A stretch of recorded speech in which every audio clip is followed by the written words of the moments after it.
மதுரை தெற்கு தொகுதியின் பாஜக வேட்பாளரான ராம ஸ்ரீனிவாசன் தீவிர பிரச்சாரத்தில் ஈடுபட்டார். காமராஜர் சாலை கணேசன் தியேட்டர் அருகே அவருக்கு உற்சாக வரவேற்பு அளிக்கப்பட்டது. அப்போது பேசிய அவர், நாட்டிலேயே சுத்தம் இல்லாத நகரம் என்ற அவப்பெயர் மதுரைக்கு கிடைத்திருப்பது வருத்தமளிப்பதாக தெரிவித்தார்.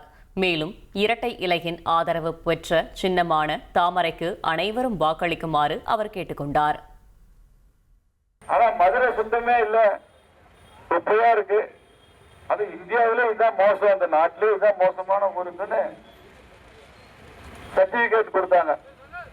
அதை கேட்டுட்டு நம்ம அதை பத்தி வருத்தமே படாம இருப்போம். நம்ம மதுரை தானே, நாம தானே வருத்தப்படணும். ஆட்சியில அதிகாரத்துல திமுக இருந்ததுன்னா மதுரை மாத்திரம் அல்ல, தமிழ்நாடே குப்பையாத்தான் இருக்கும். அப்ப இந்த குப்பையெல்லாம் எப்படிங்க எடுக்கிறது, சாக்கடை எப்படி எடுக்கிறது, பாதாள சாக்கடை பிரச்சனைக்கு எப்படி சரி செய்யறதுன்னா, ஆட்சியில் இருக்கும் குப்பைகளை அகற்றினால்தான் தெருவில் இருக்கும் குப்பைகளை எடுக்க முடியும். நம்ம தெருவில் இருக்கிற குப்பையை எடுக்கணும்னா ஆட்சியில் இருக்கிற குப்பையை எடுக்கணும்.